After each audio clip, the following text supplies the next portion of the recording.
Ons hulp is in die naam van die Here, wat hemel en aarde gemaak het, en wat getrou bly tot in ewigheid. Ontvang nou die Here se groetseën. Genade, barmhartigheid en vrede van God ons Vader en van ons Here Jesus Christus deur die kragvolle werk van die Heilige Gees. Amen. Ons loof die Here in antwoord op sy groetseën en ons sing Psalm 108. Waarvan sing ons die eerste en die vierde vers. Psalm 108, die eerste en die vierde vers. In die middel van die vierde vers sing ons, gee ons die bystand en die stryd, want mensehulp is nietigheid. Deur God sal ons tot kragdaad stap, ons vyand sal hy self vertrap. Psalm 108 vers 1 en 4 en daarna bly ons staan om ons geloof te bly.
Saam in die kerk reg oor die wêreld en deur al die eeue heen aan die hand van die 12 artikels. Ek glo in God die Vader, die Almagtige, die Skepper van hemel en aarde. En ek glo in Jesus Christus, sy eniggebore Seun, ons Here, wat ontvang is van die Heilige Gees, gebore uit die maagd Maria, wat gelei het onder Pontius Pilatus, gekruisig is, gesterf het, begrawe is, wat die angste van die hel tot in die dood toe ondergaan het. Wat op die derde dag opgestaan het uit die dood, opgevaar het na die hemel, sit aan die regterhand van God, die Almagtige Vader, waarvandaan hy sal kom om die lewendes en die dooies te oordeel. En ek glo in die Heilige Gees, aan 'n heilige algemene Christelike kerk, die gemeenskap van die heiliges, die vergewing van sondes, die opstanding van die liggaam en 'n ewige lewe.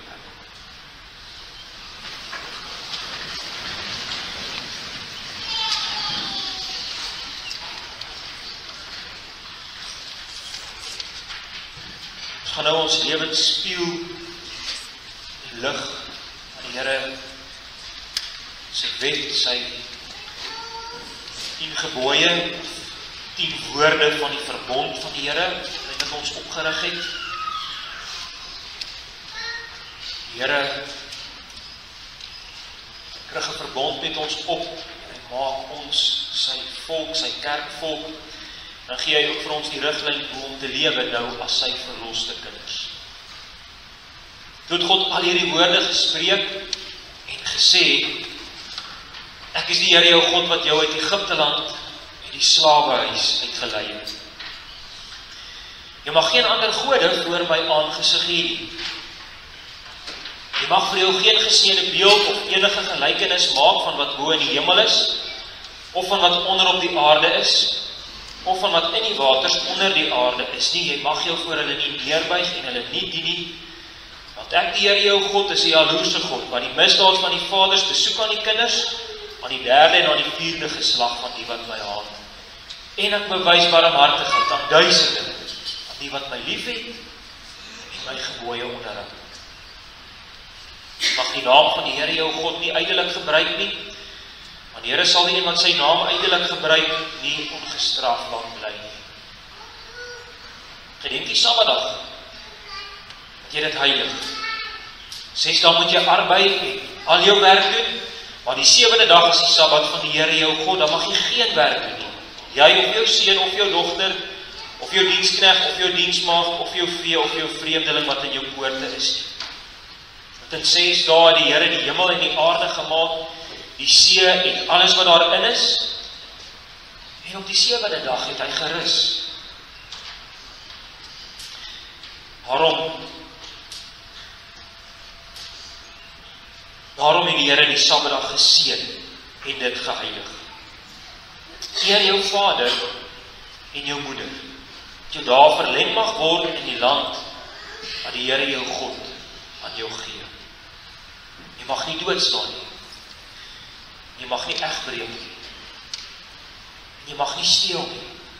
Jy mag geen valse getuienis teen jou naaste spreek nie. Jy mag nie jou naaste se huis begeer nie. Jy mag nie jou naaste se vrou begeer nie, of sy diensknegt, of sy diensmaagd, of sy os, of sy esel, of iets wat van jou naaste is. Ons antwoord, en dan sing ons saam Psalm 85, vers 1 en vers 2, en daarna gaan ons saam bid. Ja.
Onse Vader wat in die hemele woon, die alleen kom al die eer, krag, die heerlikheid en die majesteit toe. Hy is die een, die eie naam heilig. U werk en u wek vir uself eer en heerlikheid op. U maak die naam groot. U gee dat ons die reg ken, kan aanbid, volgens die woord. U is die een wat die koninkryk oprig, hierdie aarde, Christus wat u gestuur het.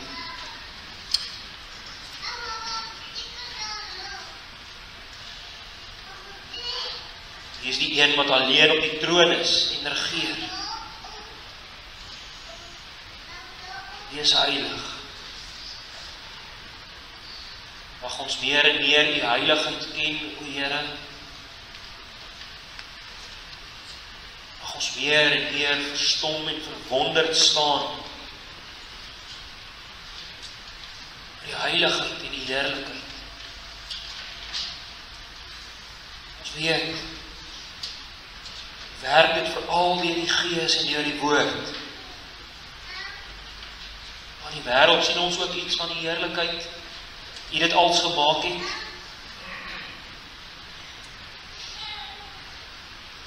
Deur die woord sien ons die groote krag en majesteit en die heiligheid en die heerlikheid. Smeek U, Here, maak ons meer en meer vol met die woord. Vul ons so met die Heilige Gees, werk tog meer en meer deur die Gees in ons.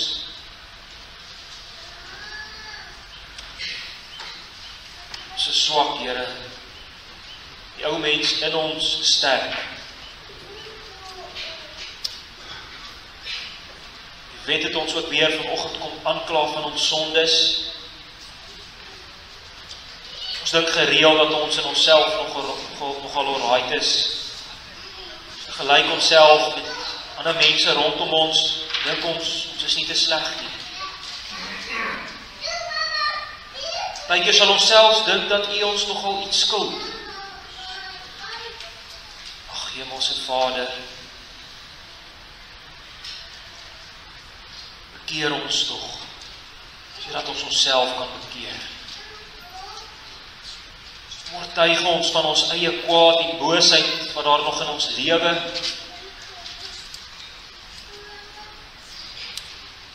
Oortuig ons dat daar net by U genade is.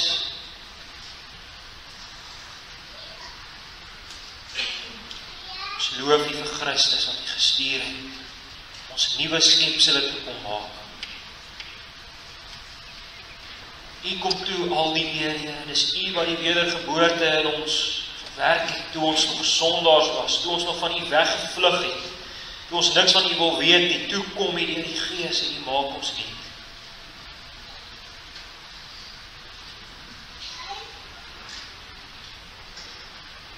Spreek tog nou hier weer die woord met ons.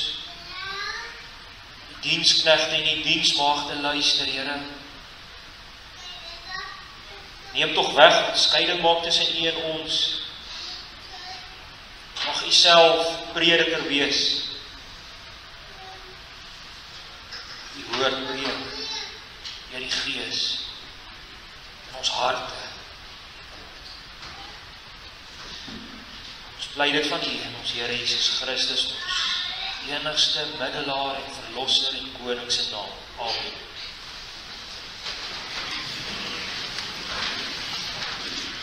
Ons gaan nou weer saam sing, Psalm 63. Psalm 63 gaan ons saam sing. Waarvan gaan ons sing die eerste en die derde vers. Stay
voort met ons reeks preek uit 2 Konings hoofstuk 3.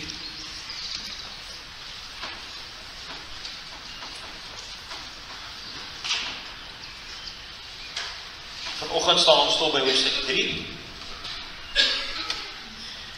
En ons gaan die hele hoofstuk saam lees. 2 Konings hoofstuk 3. En Joram die seun van Agab het koning geword oor Israel in Samaria in die 18de jaar van Josafat, die koning van Juda, en hy het 12 jaar geregeer. En hy het gedoen wat verkeerd was in die oë van die Here, maar nie soos sy vader en sy moeder nie, want hy het die klippilaar van Baal verwyder wat sy vader gemaak het. Maar hy het die sondes van Jerobeam die seun van Nebat wat Israel laat sondig het, aangekleed, sonder om daarvan af te wyk. En Mesa, die koning van Moab, was 'n skaapboer, en hy het aan die koning van Israel gelewer 100.000 lammers en 100.000 ramme se wol. Maar na die dood van Agab het die koning van Moab van die koning van Israel afvallig geword. En in dieselfde tyd het koning Joram uit Samaria uitgetrek en die hele Israel gemonster. Ook het hy Josafat, die koning van Juda, laat weet, die koning van Moab het van my afvallig geword, sal hy saam met my trek om teen die Moabiete te veg? En hy antwoord, ek sal optrek. Ek sal wees soos u, my volk soos u volk, my perde soos u perde. En hy vra, met watter pad sal ons optrek? Nou antwoord hy, met die pad deur die woestyn van Edom. So het die koning van Israel dan getrek, en die koning van Juda en die koning van Edom, maar nadat hulle 'n pad van 7 dae omgetrek het, was daar geen water vir die leer en die vee wat in hulle voetspore gevolg het nie. Toe sê die koning van Israel, ag, die Here het die 3 konings geroep om hulle in die hand van die Moabiete te gee. En Josafat vra, is hier nie 'n profeet van die Here dat ons deur hom die Here kan raadpleeg nie? Toe antwoord een van die koning van Israel se dienaars en sê, hier is Elisa, die seun van Safat, wat water op die hande van Elia gegiet het. Waarop sê Josafat, by hom is die woord van die Here. So het die koning van Israel en Josafat en die koning van Edom dan na hom afgegaan. Maar Elisa het aan die koning van Israel gesê, wat het ek met u te doen? Gaan na die profete van die vader en die profete van die moeder. Maar die koning van Israel antwoord hom, ag nee, want die Here het hierdie 3 konings geroep om hulle in die hand van die Moabiete te gee. En Elisa sê, so waar as die Here van die leerskare leef, voor wie se aangesig ek staan, as ek nie agting gehad het vir die persoon van Josafat, die koning van Juda nie, sou ek na u nie kyk, en u nie aansien. Bring nou vir my 'n sieterspeler. Toe die sieterspeler op die snare speel, en die hand van die Here op hom gekom, en hy het gesê, so spreek die Here, maak hierdie dal vol gate, want so spreek die Here, julle sal geen wind sien nie, en julle sal geen reën sien nie, en tog sal hierdie dal vol water word, sodat julle self en julle vee en julle ander diere kan drink. Ja, dit is nog te gering in die oë van die Here. Hy sal ook die Moabiete in julle hand gee. En julle sal elke versterkte stad en elke uitgesoekte stad oorweldig, en elke goeie boom omkap, en al die waterfonteine toestop, en elke goeie stuk grond sal julle met klippe bederf. En die volgende môre, omtrent die tyd dat hulle die spysoffer bring, kom daar met eens water van die kant van Edom af, sodat die land vol water geword het. En toe al die Moabiete hoor dat die konings optrek om teen hulle te veg, is hulle opgeroep, almal wat die gord vasgespe en wat ouer was, en hulle het by die grens gaan staan.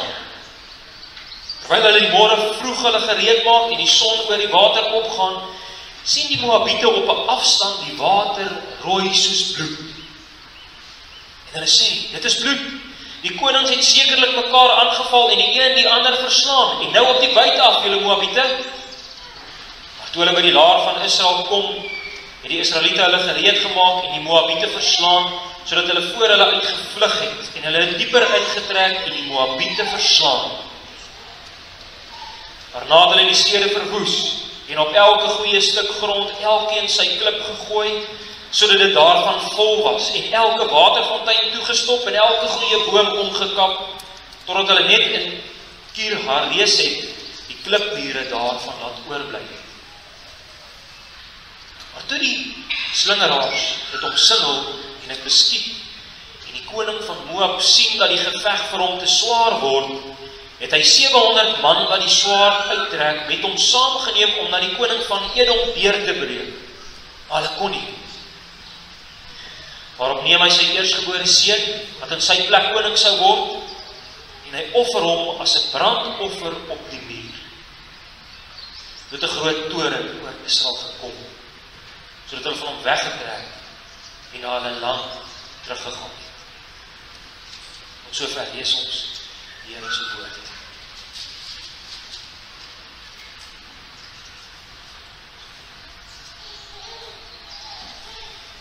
Drie konings, lees ons die boek 2 Konings hoofstuk 3. 3 konings gaan oorlog maak, maar hulle los hulle weermag by die huis. Doelende, die lig van 2 Konings 2, hulle gaan heeltemal sonder die Here. Hulle raadpleeg nie eens die Here se woord nie. Hulle het hulle eie planne. As immers 100,000 lammers en 100,000 ramme se wol op die spel. Waarskynlik was dit elke jaar gewees wat die Moabiete dit vir die Israeliete gegee het. 100,000 lammers en 100,000 ramme se wol. Tyd is geld. Hierdie koning Moab moet nou vinnig in lyn kom. So die Israeliete, die koning van Israel waarskynlik geredeneer.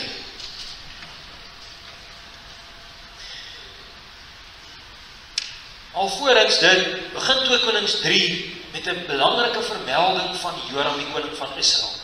Hy is die koning van Israel gewees, dit was die noordryk gewees, Juda is die suidryk gewees. Die Here se volk het in 2 geskeur, 10 stamme noord, 2 stamme suid, Israel noord, Juda suid. Joram is nou hier die koning van Israel, die noordryk, en Josafat is die koning van Juda. Sê 2 Konings 3 begin, dit begin vers 1 tot 3, begin en dit sê, Joram het gedoen wat verkeerd was in die oë van die Here. Maar, eerste maar in die eerste 3 verse, maar nie so sy pa Agab en sy ma Isebel nie. Dis amper asof daar 'n bietjie hoop deurskemer vir Israel. Dan sal tweede maar, die begin van vers 3.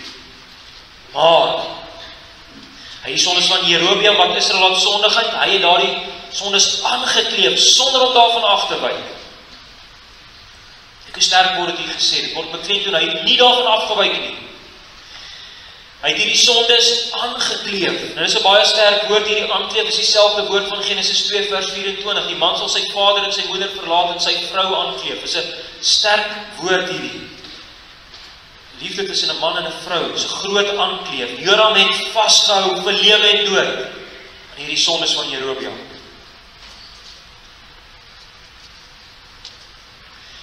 Dan is dit asof hierdie vers 3 vir ons wil sê, in die lig van vers 2, dit help nie om te sê, jy is beter nie.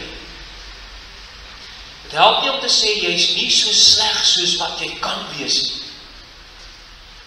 Help nie om te sê, jy is alright nie, jy is nie so sleg soos die ander slegte mense rondom jou nie. Ek praat daarom nie so sleg nie. Ek is daarom nog dan en wan in die kerk.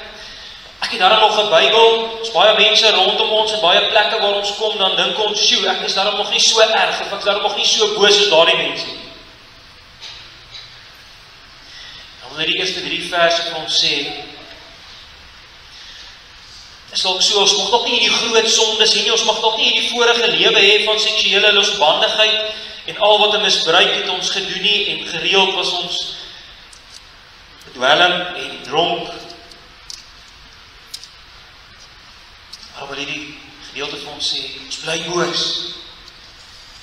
Ja, dit was so, Joram het hierdie een groot sonde het hy nie gedoen nie, maar hy was nog steeds boos gewees. Hy was nog als behalwe vry gewees, Joram. Hy het nog steeds hierdie ander sondes aangekleef. Hy was als behalwe vry gewees. Hy was nog nie by die Here nie. So hy was nog geensins vry gewees nie.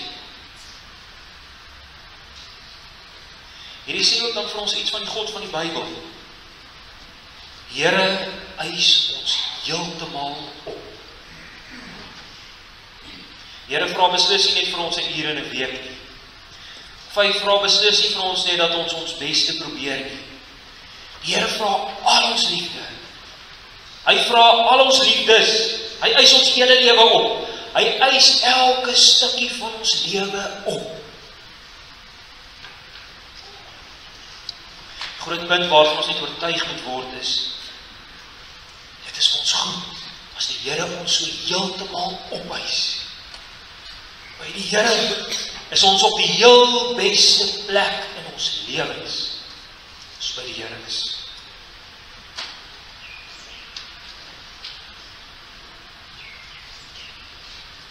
So trek hierdie 3 konings af.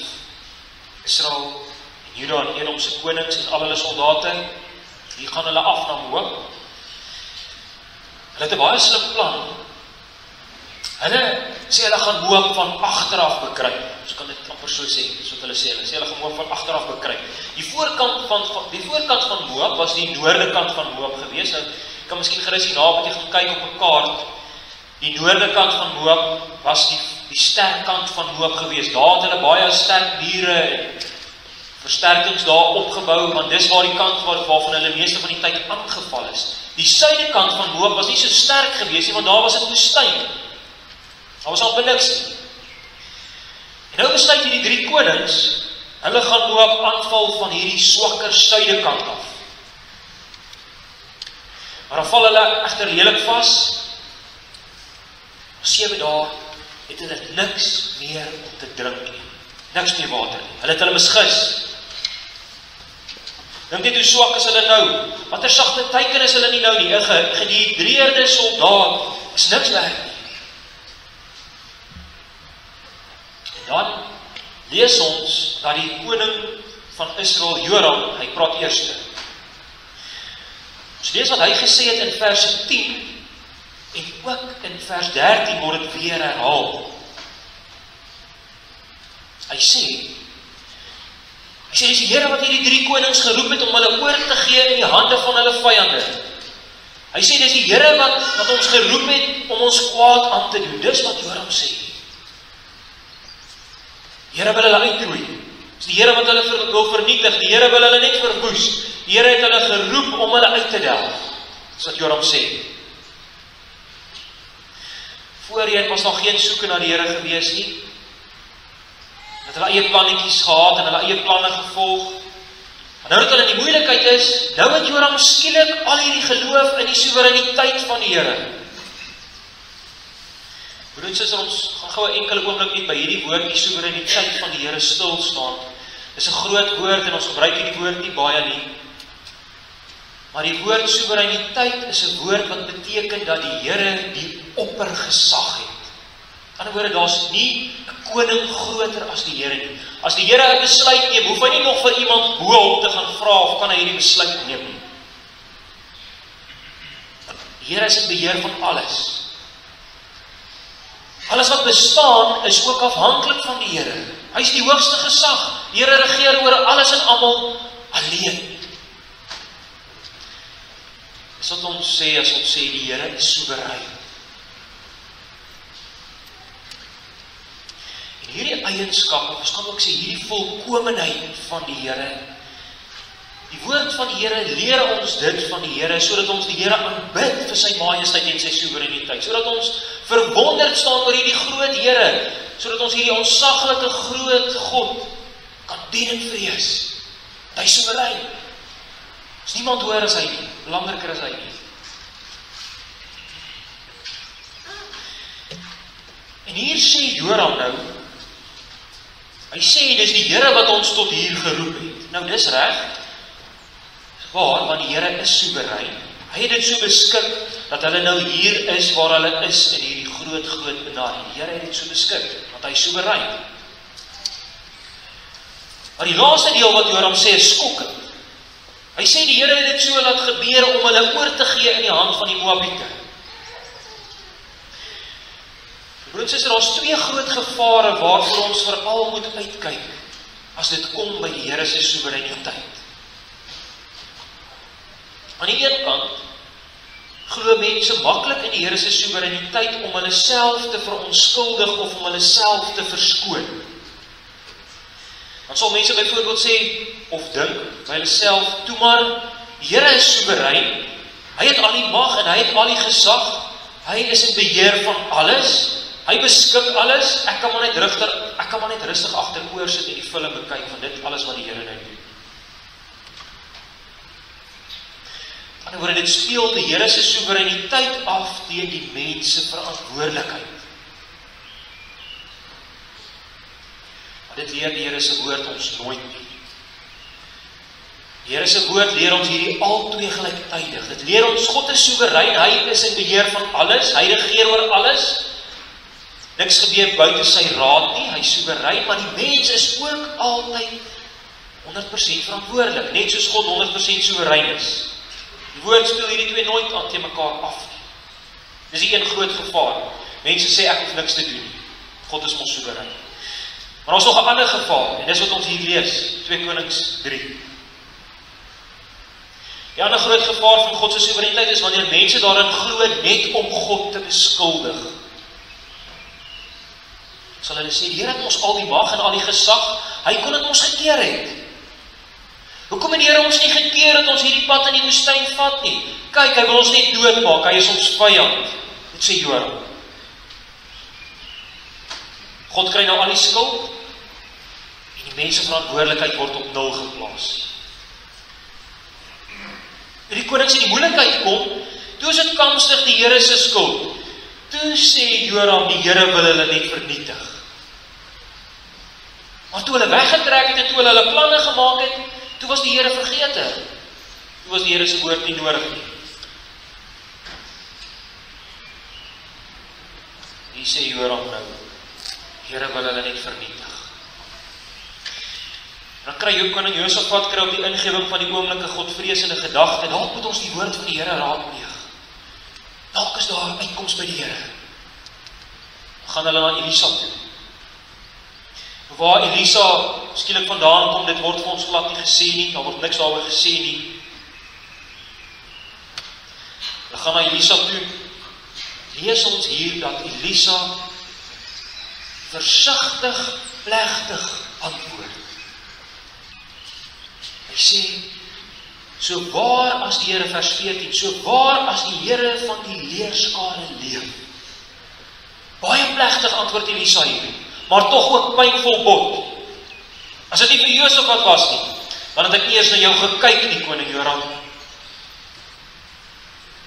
Broer en suster, koning Joram is hier op 'n verskriklike plek.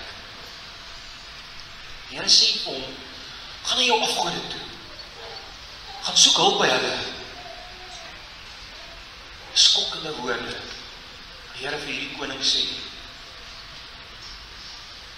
soek hulp by jou afgode. Joram het nie die Here geterg. Die Here was net vir Joram goed genoeg om aangekla te word. Toe hy geen raad meer het nie, toe is die Here skielik vir hom 'n uitkoms. Joram het die Here net gesoek vir sy gemak. Nou gaan dit met hom moeilik en nou moet die Here hom help. Ons kan sê, hy het eintlik maar met die Here 'n speletjie gespeel. As dit paai gaan, dan kyk ons maar of is die Here sterk genoeg en groot genoeg om dalk te kan help. Maar eintlik het Joram die Here glad nie ernstig opgeneem nie. Daar was geen ontzag vir die Here nie. Hy het tog hierdie sondes aangekleef en dit vasgehou. Hy wou nie buig onder die gesag van die Here se woord vir elke deeltjie van sy lewe nie, en elke deel van die Here se woord nie. Ek weet nie of dit 'n goeie vergelyking nie, maar waag het maar tog om dit te sê, die Here was amper vir hom gewees soos 'n airbag, soos 'n lugsak. Jy hoop jy het nooit die Here nodig nie. As jy die Here nodig het, dan hoop jy hy werk baie goed. So was die Here vir Joram gewees. Broer, suster, is ons nie ook maar baie keer hier nie. Ons trek weg met ons planne met 'n stinkspoed. As ons vasbrand, want ons die skuld op die Here pak. Neem ons die Here en sy woord regtig ernstig op. Buig ons regtig ten volle op die gesag van die Here se woord. Speel ons ook nie maar by kere so met die Here nie. As ons nie meer uitkoms het nie, as al ons planne gedaan is en al ons moed op is, dan gaan soek ons die Here. Ag, ons is so boos. Ons groot gevaar is dat ons dink ons is beter as wat ons werklik is. Ons groot gevaar is dat ons nie besef hoe boos ons is nie. Ons meet onsself van die mense rondom ons en dan dink ons is nogal alright. Ons meet onsself nie aan die woord nie. Dink ons is alright.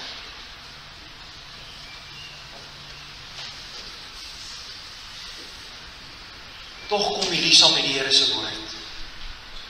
So spreek die Here. Dit lees ons in verse 16 tot 19. Tog, en is eintlik skokkend, lees ons dat die Here sê, daar sal water kom. En dieselfde water wat julle gaan verlos van julle droogte, gaan ook Moab se nederlaag wees. Dit wat ons hier lees is net verbuisterend. Hulle gaan niks te doen nie. Die Here gaan die water stuur. En met dieselfde water wat hulle dors gaan les, gaan die Moabiete ook oorwin word. Hulle gaan maar net op die buit afstorm, die Israeliete.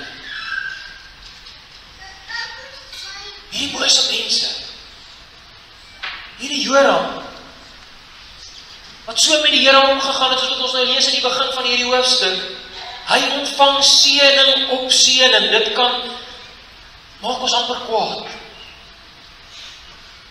So onverdiend. Want soos ons amper sê, dit is so onregverdig. Kyk hoe is Joram, kyk hoe lewe hy. Hy het geen agting vir die Here nie. En hier stuur die Here verlossing vir hom. Is dit nie onregverdig nie? Hoe kan dit met so 'n bose Joram so goed gaan? Suster, dis die evangelie. Dis nie nooit onregverdig nie. Die Here is nooit onregverdig nie. Toe ons nog sondaars was, het Christus vir ons gesterf en ons verlos. Vir die boosheid word daar altyd betaal. Hierdie gedeelte roep vir ons Christus uit.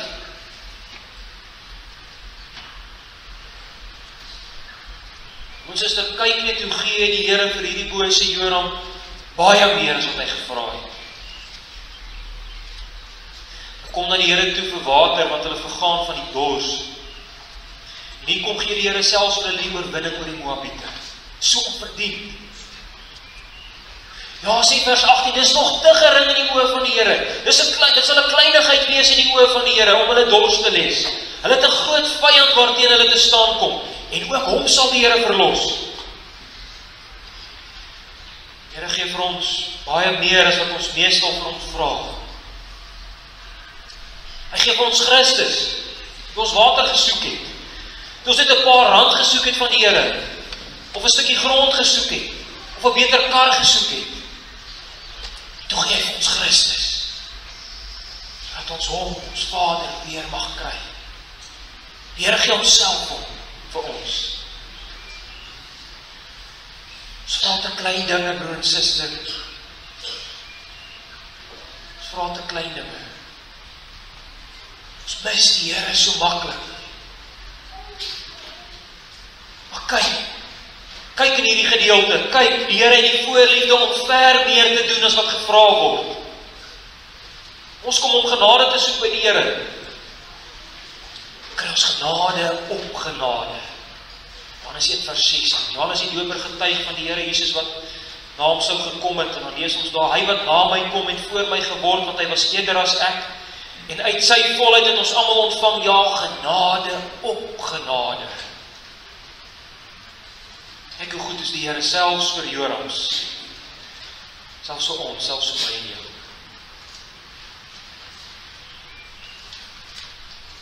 Hoekom ontvang Joram al hierdie seëninge? As dit nie vir Josafat was nie, dan het hierdie saam gelos, dan het hy vergaan in sy ellende. Dan was dit net die dood van die ontwatering wat vir hom sou voorlê. Maar Josafat was daar. Hoekom ontvang ons al die genade op genade wat ons so mildelik en onverdien vanaf die Here ontvang? Is alleen omdat die Here Jesus Christus langs ons staan, broer en suster. Josafat was die seun van Dawid.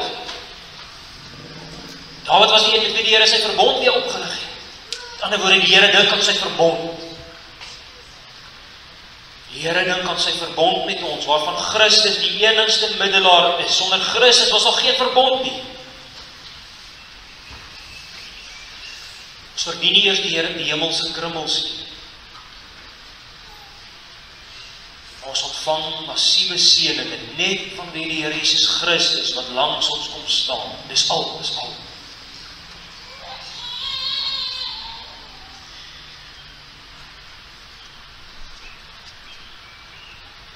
En suster, ons moet iets sê oor die laaste 2 verse. Die laaste 2 verse is baie moeilik om te verklaar. Veral die heel laaste frase van hierdie hoofstuk. Ons lees daar in vers 27, toe daar 'n groot toorn oor Israel gekom.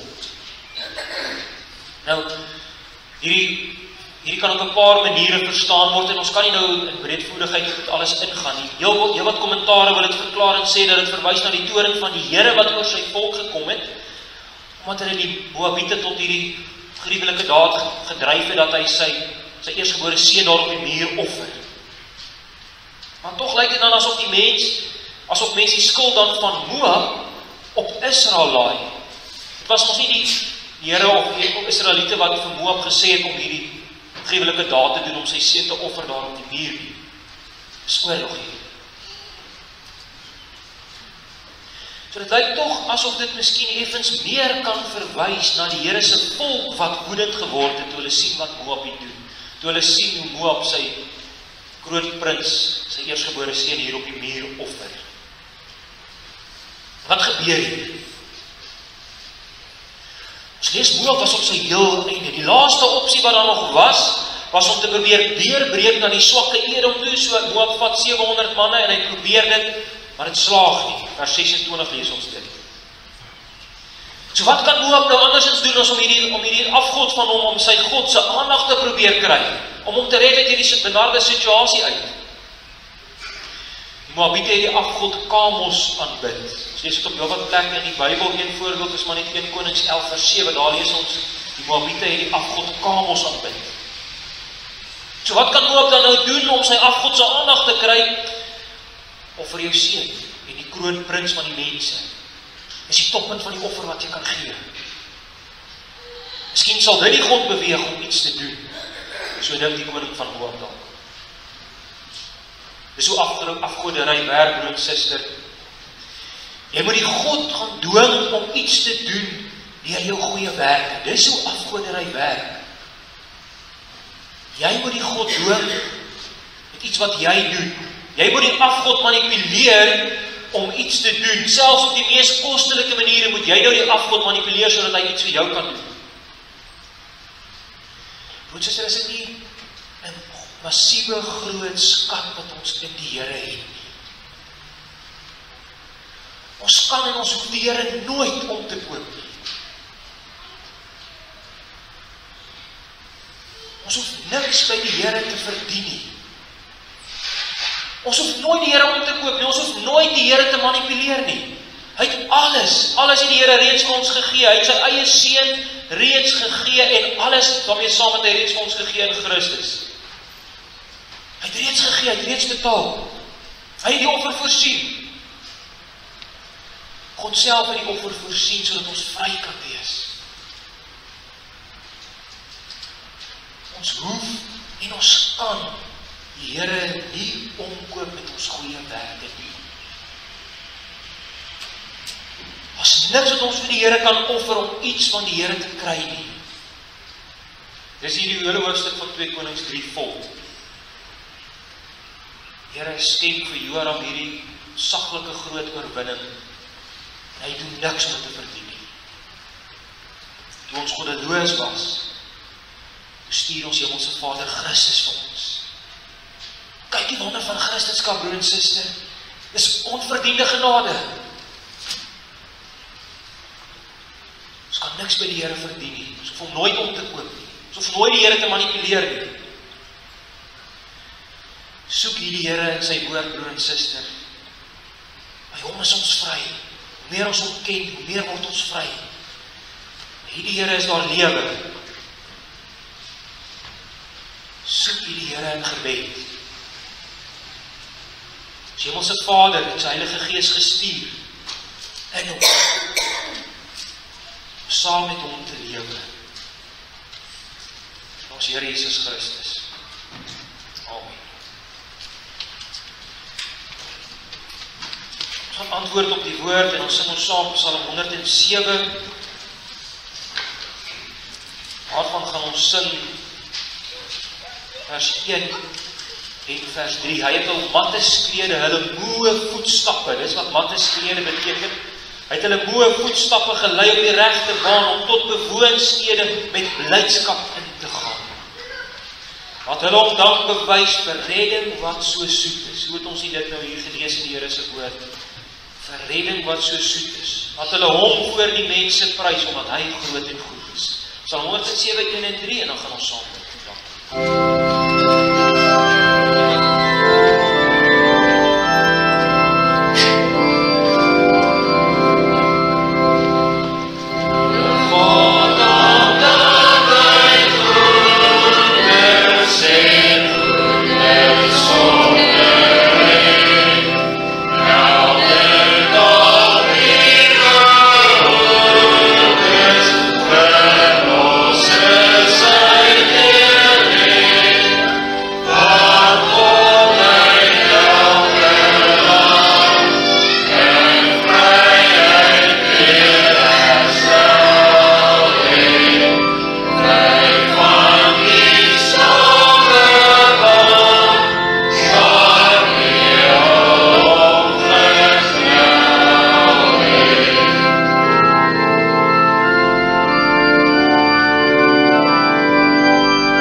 Hemelse Vader,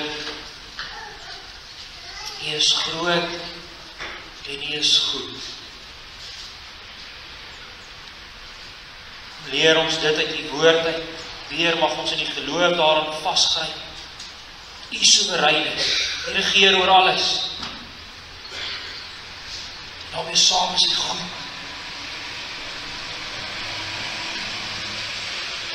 Verlos ons. Christus, ons nog sondaars was, U nie wou dien nie. U kom toe al die eer dat ons hier vandag in die erediens mag wees, en U mag aanbid en U mag dien. Is niks wat ons kon doen, om U te aanbid en U te dien nie. U het alles gedoen. U het alles gewerk. Ons loof U, Vader, U self openbaar deur die woord en dat ons U mag ken vanuit die woord. Mag ons meer en meer wonder wees oor die grootheid vanuit die woord. Breek tog die woord vir ons oop, dat ons dit mag ken. Hemelse Vader, ons is swak. So baie staan ons, so probeer ons op ons eie voete te staan. Ons raak hoogmoedig en ons dink ons het U nie nodig nie.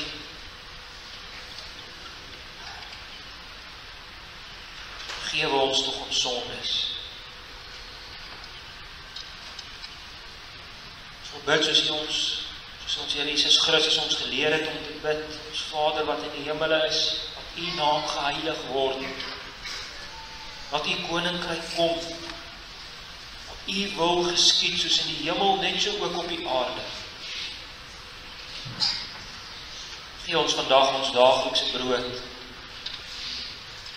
Vergewe ons sondes soos ons ook hulle vergewe wat teen ons sondig. Lei ons nie in die versoeking nie, maar verlos ons van die bose, want aan U behoort die koninkryk en die krag en die heerlikheid tot in alle ewigheid. Amen.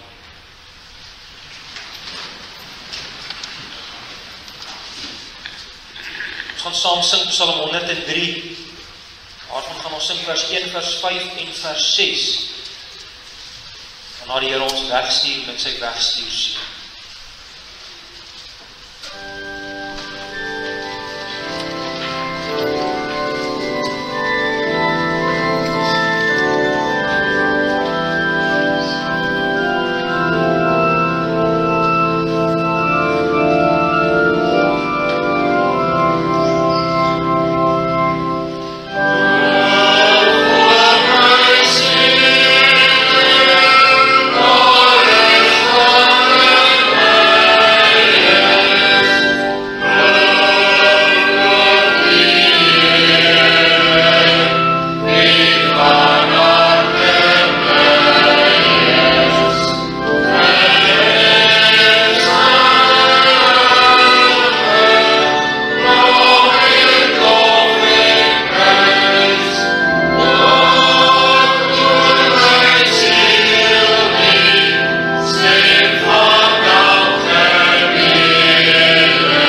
Here sal jou seën en jou behoed. Here sal sy aangesig oor jou laat skyn en jou genadig wees. Die Here sal sy aangesig oor jou verhef en aan jou sy vrede gee.